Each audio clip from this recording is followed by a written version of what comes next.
19h passé d'une minute. Bonsoir, le jeudi 29 octobre, une actualité encore chargée et pas forcément très rose en cette soirée. En voici d'ailleurs les principaux chapitres sur la première. C'est parti. Le retour vers un confinement n'est pas à l'ordre du jour, a confirmé aujourd'hui le président du pays.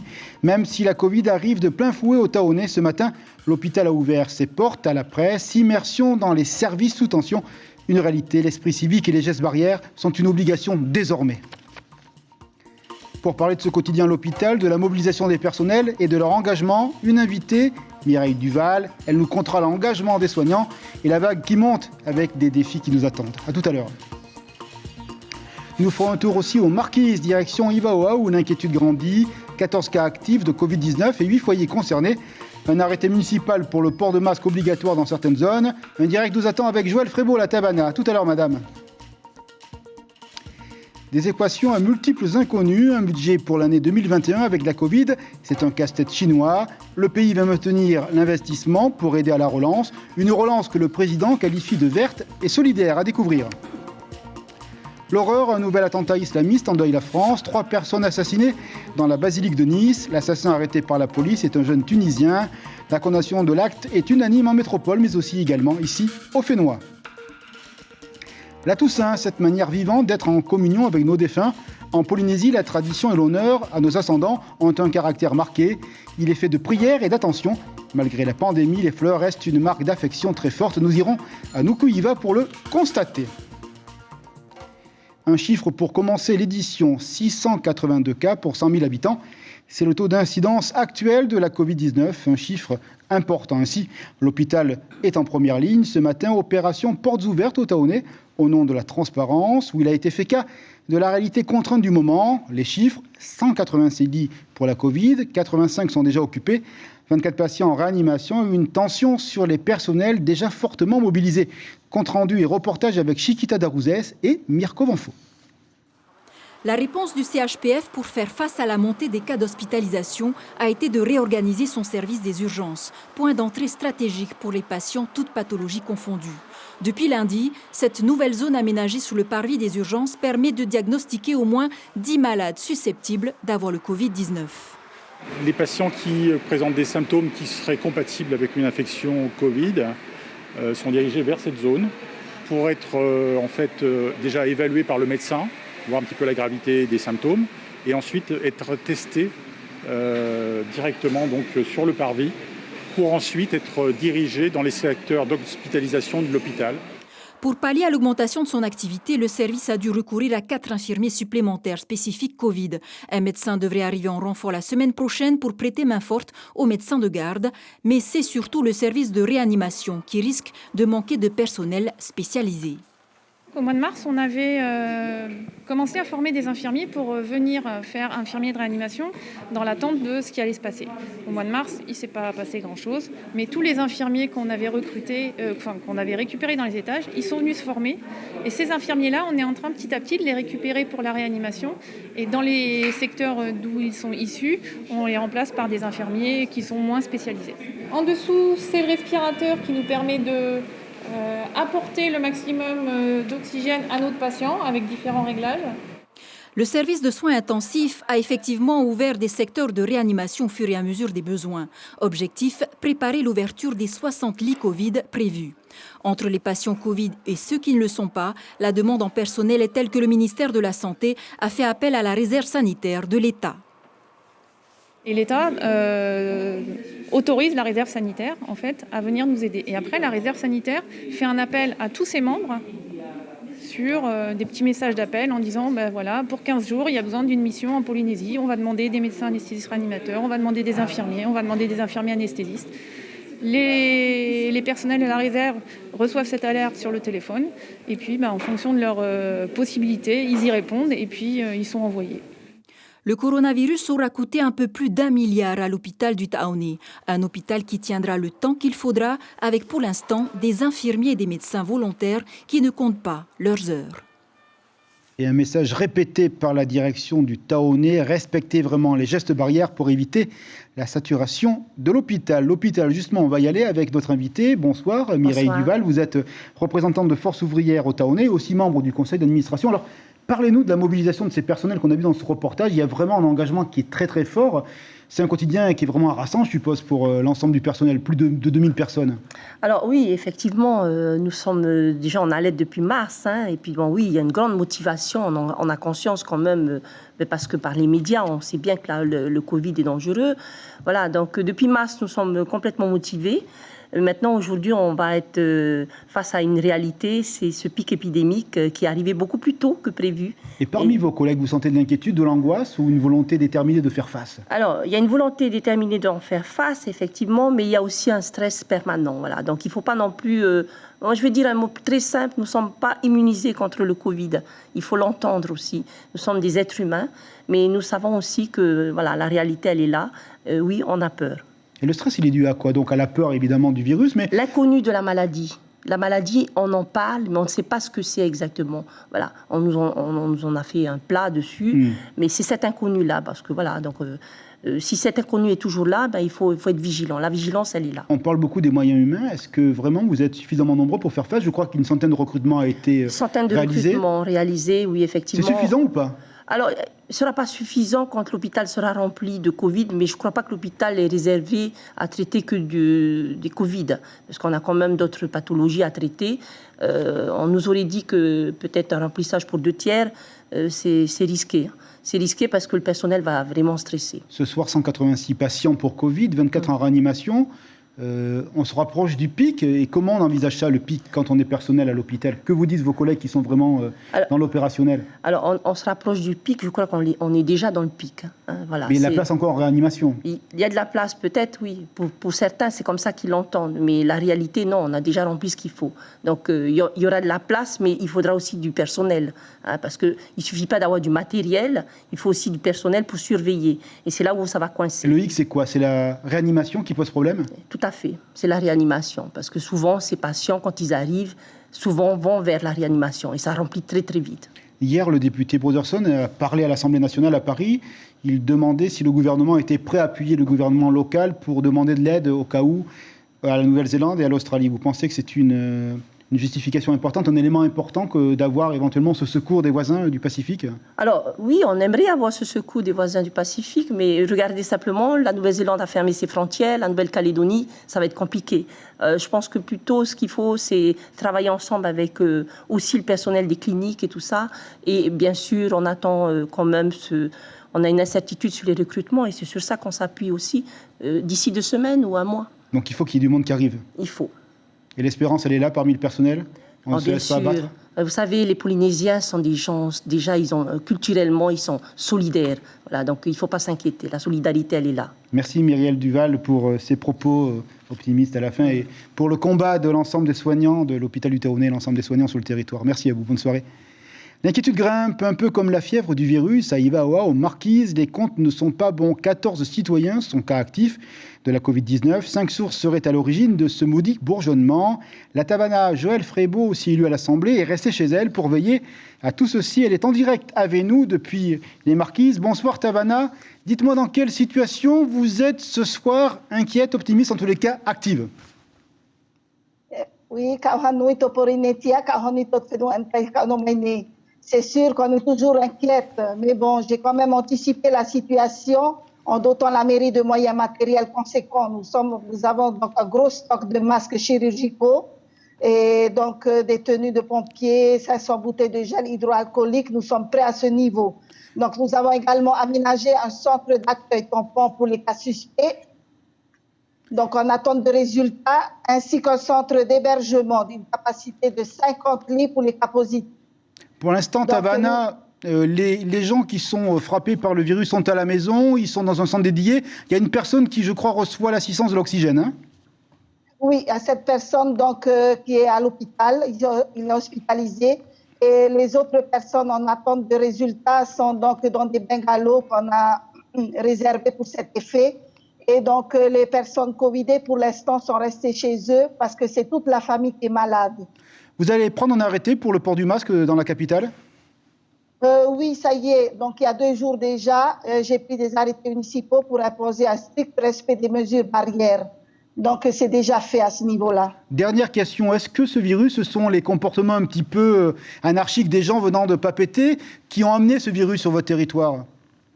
Eh bien, c'est justement ça. Ce sont les gens donc, qui reviennent de Papeete qui ont apporté le virus. Et donc, comme les tests chez nous sont très longs, il faut attendre 5 à 7 jours pour avoir les résultats.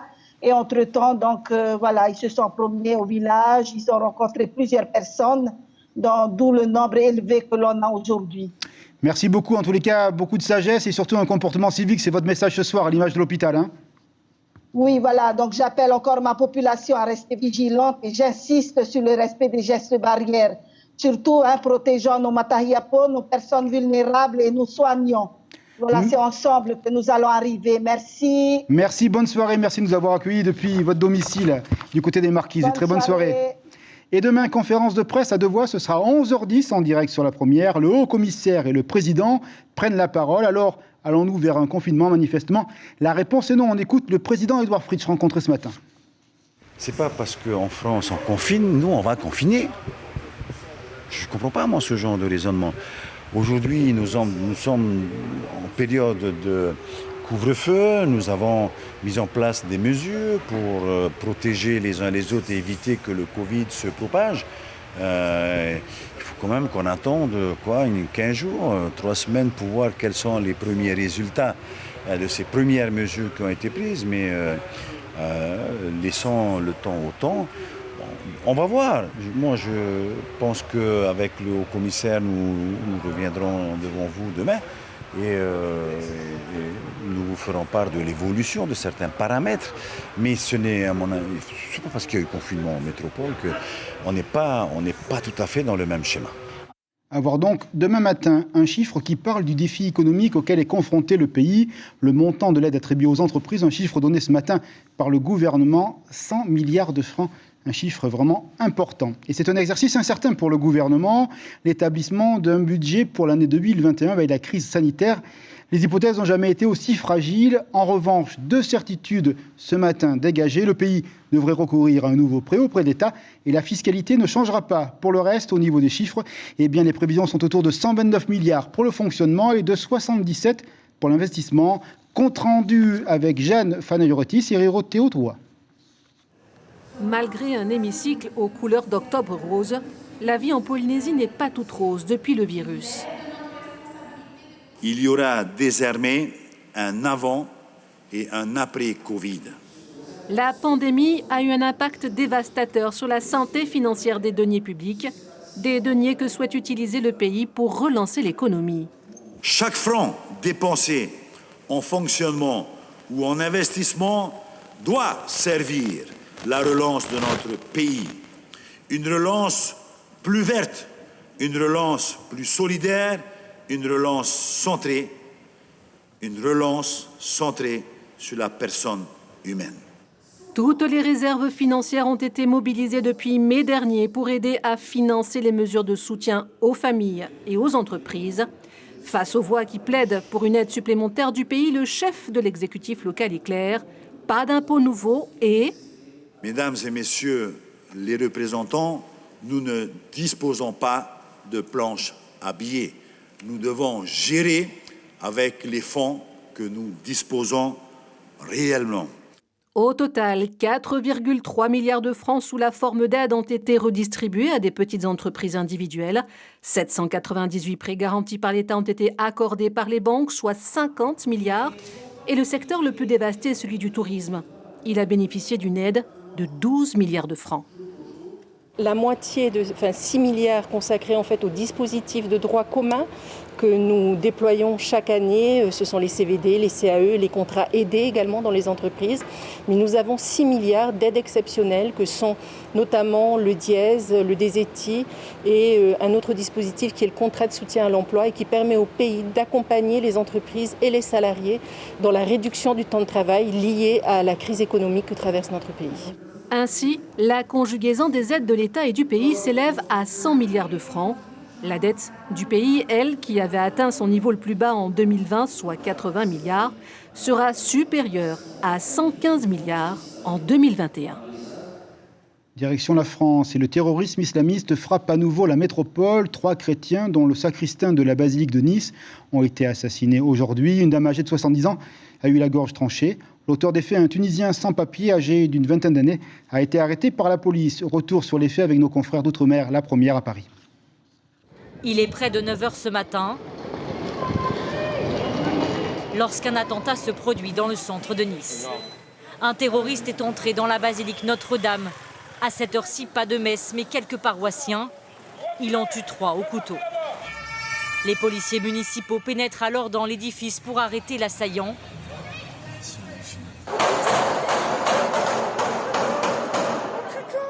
Il tire plusieurs coups de feu et le blesse grièvement. Ça se tire dessus, donc voilà, je sais pas, c'est la panique. L'homme est transporté à l'hôpital dans un état grave. À l'intérieur de l'église, une femme de 70 ans et le sacristain sont retrouvés égorgés.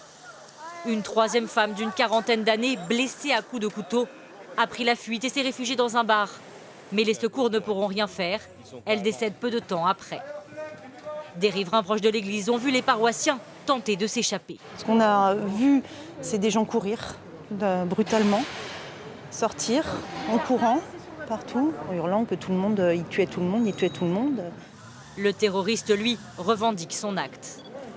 Il ne fait aucun doute que l'auteur de ces actes, qui n'a cessé de répéter en boucle devant nous Allahu Akbar alors qu'il était médicalisé sur place, quel était le sens de son geste, sa détermination. L'église se trouve en plein centre-ville de Nice. L'assaillant avait-il repéré les lieux? A-t-il agi seul? Les enquêteurs tentent actuellement de le déterminer. Une enquête pour assassinat en relation avec une entreprise terroriste est ouverte. La surveillance autour des lieux de culte et des écoles sera renforcée ces prochains mois. Et les cloches de Polynésie ont résonné aujourd'hui à 15h en hommage aux victimes. Ce n'est pas la première fois que les catholiques sont visés par un attentat.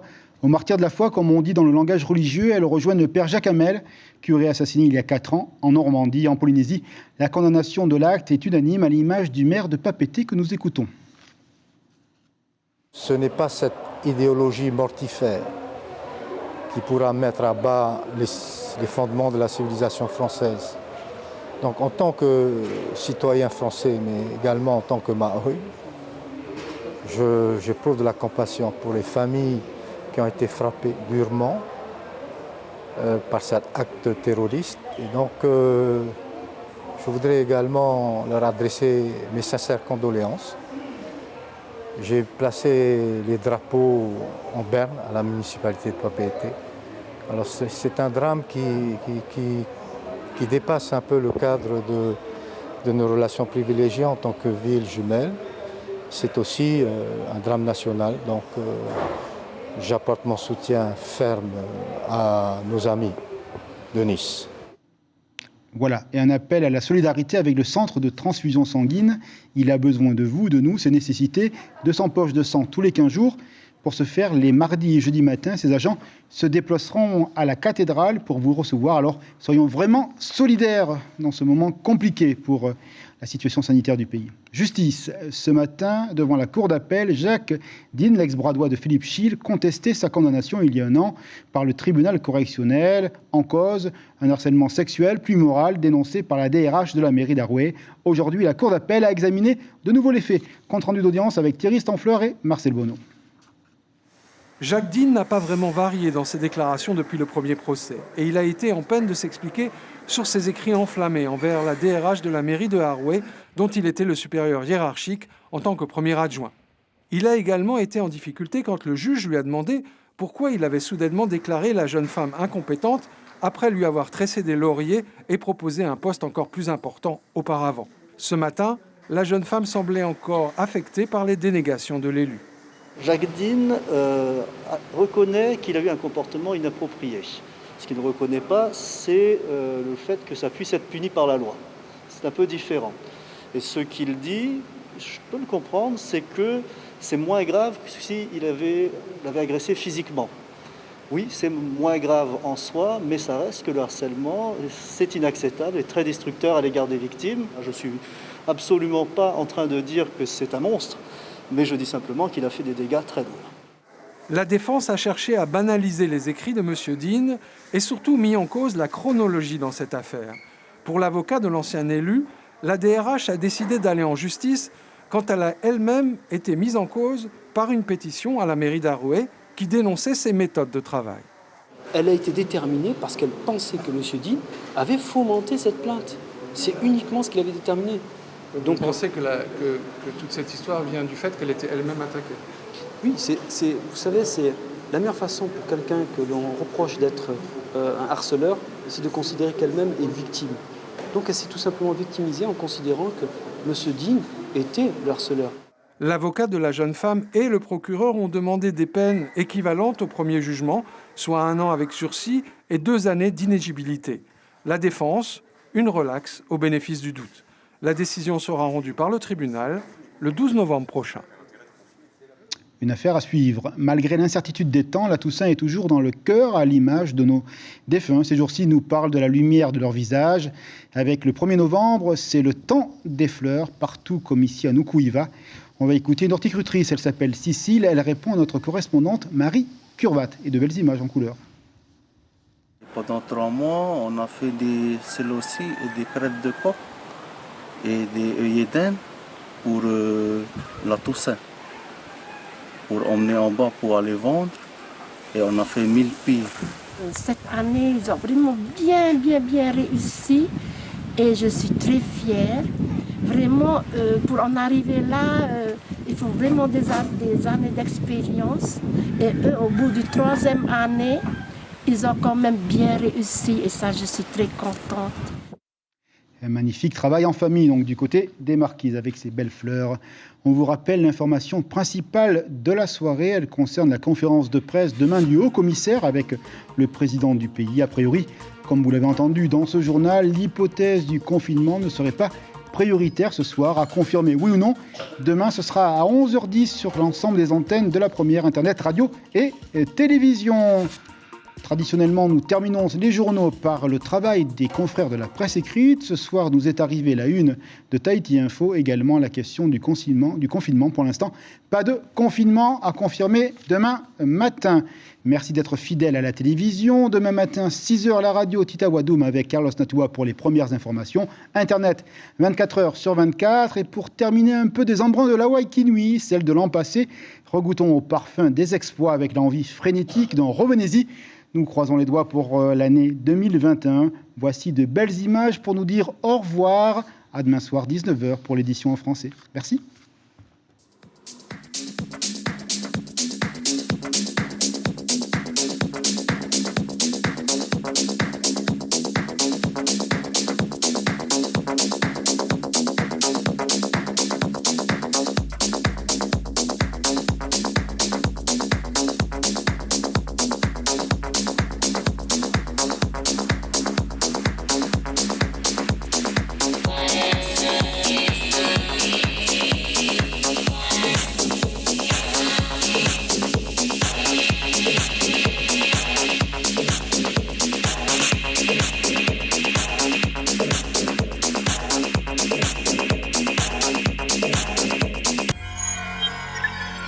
Retrouvez ce programme en replay sur notre site internet.